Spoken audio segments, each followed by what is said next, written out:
Feng Shui can take you from poor to rich.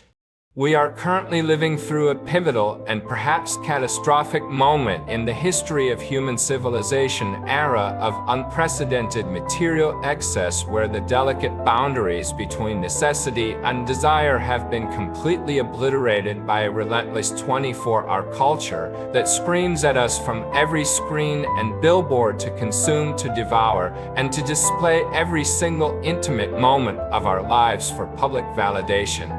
Nowhere is this cultural pathology more evident and perhaps more spiritually damaging than in the way we have chosen to celebrate the milestones of our children. I want you to close your eyes and imagine walking into a typical upper middle class suburban home on a Saturday afternoon during a child's birthday party. You are immediately assaulted by a wall of noise and chaos. You witness a scene of chaotic indulgence that would have baffled even the richest emperors of Rome or the kings of Versailles. We throw lavish parties that cost as much as a wedding used to cost 50 years ago, complete with professional entertainers, rented petting zoos, elaborate catering trucks, and bouncy castles that consume enough electricity to power a small village for a week. We pile mountains of plastic toys wrapped in shining on recyclable paper that will be ripped open in a frenzy of dopamine-driven greed and then discarded in a corner within a week, broken and forgotten. We buy cakes that are architectural marvels of sugar and fondant, towering structures that look like castles or superheroes or spaceships, only to have half of it thrown in the trash because the children are too overstimulated by the sugar and the noise to even eat it. We look at this spectacle of waste and we tell ourselves that this is love. We say to our neighbors and to ourselves with a sense of pride, I want my child to have the best, or I want them to feel special. But I am here to tell you a hard truth that might make you uncomfortable, a truth that cuts through the veneer of modern parenting. This is not love. This is depletion. This is energetic theft. By drowning our children in excess, we are not blessing them, we are actually cursing them. We are draining their spiritual bank account before they have even had a chance to make a deposit. I want to talk to you today about the ancient philosophy of conservation of fortune, or what the Stoic philosophers like Seneca and Marcus Aurelius might have called the economy of the soul. The premise is simple but terrifying. Cherish your things, and you cherish your fortune. Cherish your fortune, and you cherish your life. To understand why this matters, we must look beyond culture and look at the fundamental laws of the universe. This is not just metaphysics or spiritual mumbo, it is hard physics. It is the second law of thermodynamics, which states that entropy, the measure of disorder, always increases in a closed system. Energy cannot be created or destroyed, only transferred. When you expend energy in one place, it is gone from another. In the realm of human destiny, there is a concept known in many esoteric traditions as the cosmic energy cap. Imagine that when you are born, you are given a cosmic credit card with a preset limit. This limit represents the total amount of food, comfort, luxury, and good luck you are allotted for your entire lifetime. It is your existential budget. Every time you waste food, every time you leave the water running while brushing your teeth, every time you indulge in mindless excess, you are swiping that card. If you live without restraint, you are swiping it furiously every single day. What happens when you max out the card at age 40? The credit company, the universe, cuts you off. We see people who are physically alive but spiritually dead. Their luck is run out. Their health collapses unexpectedly. Their wealth evaporates overnight in a market crash. Or worse, they have food on the table but their body can no longer digest it because they have ruined their gut with excess. They have the mansion but they cannot sleep because they are plagued by anxiety. They have exhausted their quota. This is why we say that cherishing material objects is actually cherishing your own life force. It is a defensive strategy for longevity. The French philosopher Jean Baudrillard wrote extensively about the consumer society, arguing that we no longer consume objects for their utility but for their sign value. We consume to signal status, but in doing so, we are consuming our own substance. We are burning the furniture of our house to keep the fire warm for a party that no one truly enjoys. You might think this sounds like scared tactics or superstitious nonsense. But look at the people who have sustained generational wealth and power over centuries. I am not talking about the flashy influencers on Instagram who rent Lamborghinis for a photo shoot and go bankrupt in 5 years. Talking about the true titans of industry, the old money. Let us look closely at the life of Ingvar Kamprad, the founder of IKEA, a man who at one point was one of the wealthiest individuals on the planet. He was famous not for his yachts but for driving the same old Volvo for 2 decades. He flew economy class even when he owned the company. He would reportedly wait to get his hair cut until he was in a developing country because it was cheaper there. Was he stingy? Was he a miser? Could he not afford a private jet? Of course he could.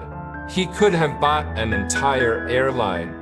But he understood the principle of energy conservation. He knew that waste is a leak in the vessel of fortune. He grew up in Småland region of Sweden, where you had to extract value from every stone. He carried that respect for resources into his empire. He knew that the moment you start lighting cigars with $100 bills, the universe starts plotting your downfall. Look at Warren Buffett, the Oracle of Omaha, one of the richest men in history. He still lives in the same modest house in Omaha that he bought in the 1950s for a few $1,000s. He drives his own car without a chauffeur. He eats a McDonald's breakfast that costs under $4. These men understand that just because you can spend doesn't mean you should. They treat resources with respect regardless of their bank balance. Compare this to the tragic story of Barbara Hutton, the heiress to the Woolworth fortune. She was given everything as a child: lavish parties, unlimited toys, and immense wealth. She grew up knowing no boundaries. She spent her life buying palaces, giving away millions to husbands who didn't love her, and throwing parties that lasted 4 days. She died with almost nothing, living in a hotel room, sick and alone. She had burned through her energetic quota. This brings us to the seemingly small details of daily life that act as indicators of your spiritual hygiene. Compare the mindset of the old money titans to the behavior we see in modern society. We wipe our mouths with 5 tissues when one would suffice. We order a banquet at a restaurant and leave half of it unitin because someone else is paying or it's on the company card. This mindset is dangerous. You think you are taking advantage of a free meal? No. The person paying the bill loses only money, which is a renewable resource.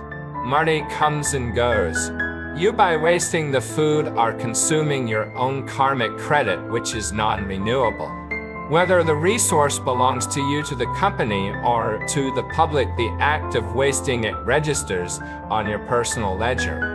Everything ultimately returns to dust and belongs to no one, but while it is in your hands, you are its steward. The more you cherish the stewardship, the longer your tenure as a steward will be. Leaving the lights on in an empty room, running the air conditioning with the windows open, letting the faucet drip because you are too lazy to fix the washer. These seem like trivialities. But in the grand calculus of fate, these are micro-leaks. Imagine your life is a bucket full of water representing your luck. These habits are tiny pinholes in the bottom of the bucket. You might not notice the water level dropping day by day, but over 10 or 20 years the bucket runs dry. You wonder why you didn't get that promotion or why you suddenly got sick. You look for big reasons, but the answer lies in the thousands of small moments of wastefulness. This is why in the old days, and I mean the days of true wisdom, celebrations were reserved for the elders. A 60th, 70th, or 80th birthday was a big deal because that person had survived. They had navigated the hardships of life and accumulated wisdom. They had earned the celebration. Today we celebrate a 1-year-old with the pomp and circumstance of a coronation. We are flipping the natural order upside down. By showering a child with an earned excess, we are making them spiritually fragile. We are teaching them that the universe revolves around their desires.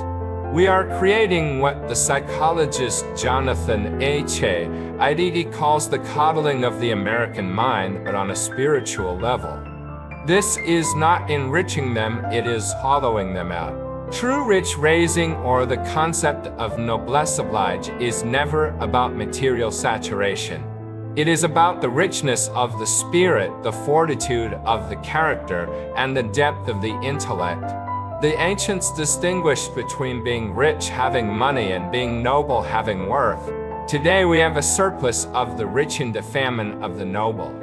So how should we celebrate a birthday in a way that builds fortune rather than destroys it? To answer this, we first need to understand the history of the matrix we are living in. We need to look at the architects of our desire. Much of what we consider normal birthday behavior was not handed down by ancient tradition, but was manufactured by marketing geniuses in the 20th century. Consider the figure of Edward Bernays, the nephew of Sigmund Freud and the father of public relations. In the 1920s, Bernays realized that he could use his uncle's theories of psychoanalysis to manipulate the masses. He famously convinced women to smoke cigarettes by branding them as torches of freedom, connecting a deadly habit to the suffragette movement. This same psychological manipulation was applied to children's culture. Marketers realized that if they could turn a birthday from a family gathering into a mandatory festival of consumption, they could create customers for life. They taught us that love equals purchase. They taught us that a party isn't a party without a pile of gifts. But we can choose to opt out of this matrix. In the modern West, we have adopted a carnival culture. We buy a cake, we light candles, and we blow them out. We sing happy birthday, and we make a wish for ourselves. I want a pony. I want a PlayStation. It is an exercise in ego and accumulation. But let's deconstruct this ritual. Where did it come from? Some historians trace the candles back to ancient Greece, offering cakes to Artemis, the goddess of the hunt, but the modern party is largely a product of the Industrial Revolution. Symbolism, blowing out the light, think about that. In many spiritual traditions, particularly in the Judeo-Christian and Eastern Orthodox traditions, light is a symbol of the divine presence of life itself. The extinguishing of a flame is a symbol of life ending, not beginning. Why are we teaching our children to extinguish the light on the day of their birth? Why are we teaching them to make a wish for material gain instead of offering a prayer of gratitude?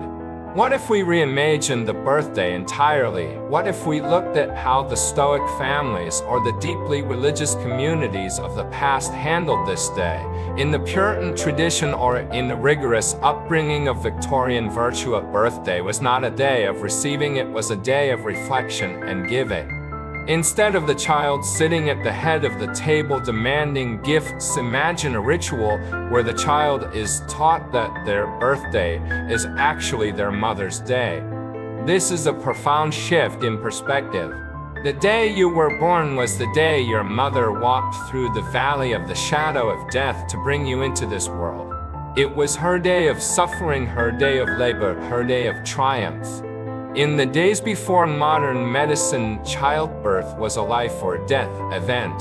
To ignore the mother on a birthday is a supreme act of ingratitude. In a properly ordered home, the birthday child should be the one serving the parents. Imagine a new tradition. The morning begins not with a demand for presents, but with a letter. The child writes a letter of gratitude to their parents listing the sacrifices made for them the past year. This teaches articulation and emotional intelligence, forces the child to look outside of their own ego. Then perhaps instead of a party with clowns and plastic favors, the family takes the money they would have spent, say $500 or even $50, and donates it to a local food bank or an orphanage in the child's name. Even better, they go there in person. The child learns that I am so abundant, I have so much life that I can afford to give. This builds a psychology of abundance and power rather than a psychology of neediness and greed. This implants the root of gratitude deep in their soul. A grateful heart is a vessel that can hold infinite fortune. We are living in a time that desperately needs a renaissance of the soul.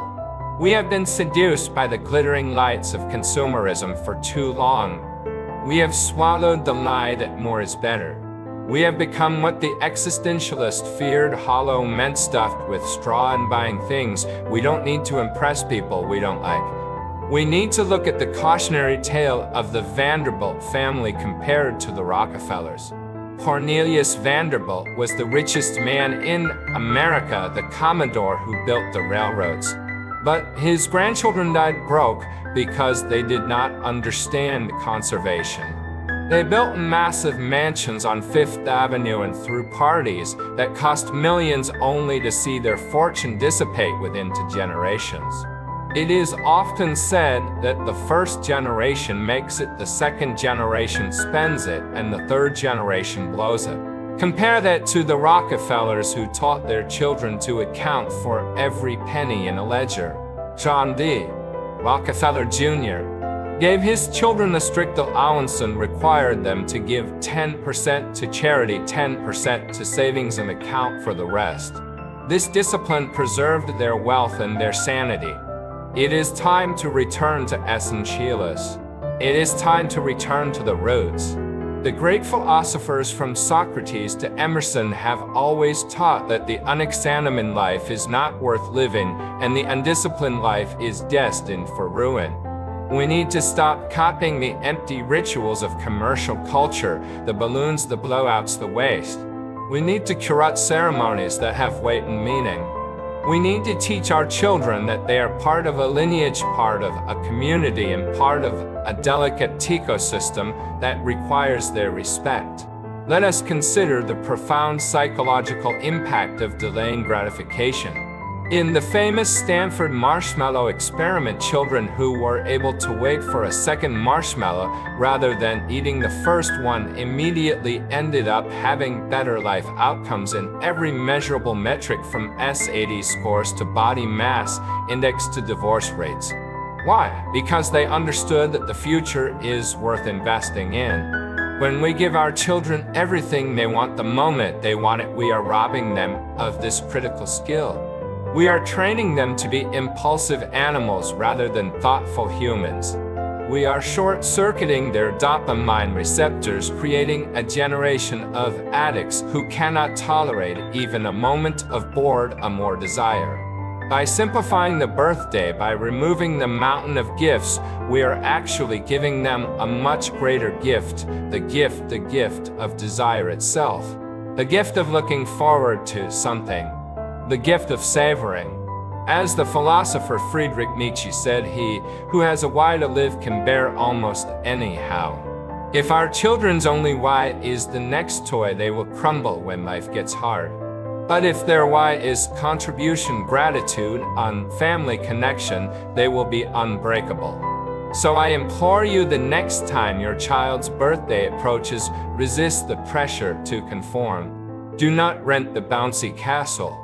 Do not buy the mountain of plastic. Do not teach them that love equals spending. Instead, create a ritual of connection. Cook a simple meal together using family recipes. Tell them the story of the day they were born, not the cute parts, but the hard parts, the real parts. Tell them about the fear and the joy. Teach them to honor the source of their life.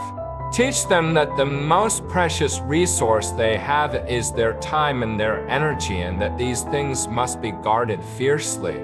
Give them a birthday that adds to their spiritual credit score rather than depleting it. Give them the gift of a noble birthday grounded in gratitude, restraint, and love. This is the only inheritance that the tax man cannot touch, and the only fortune that will last them a lifetime.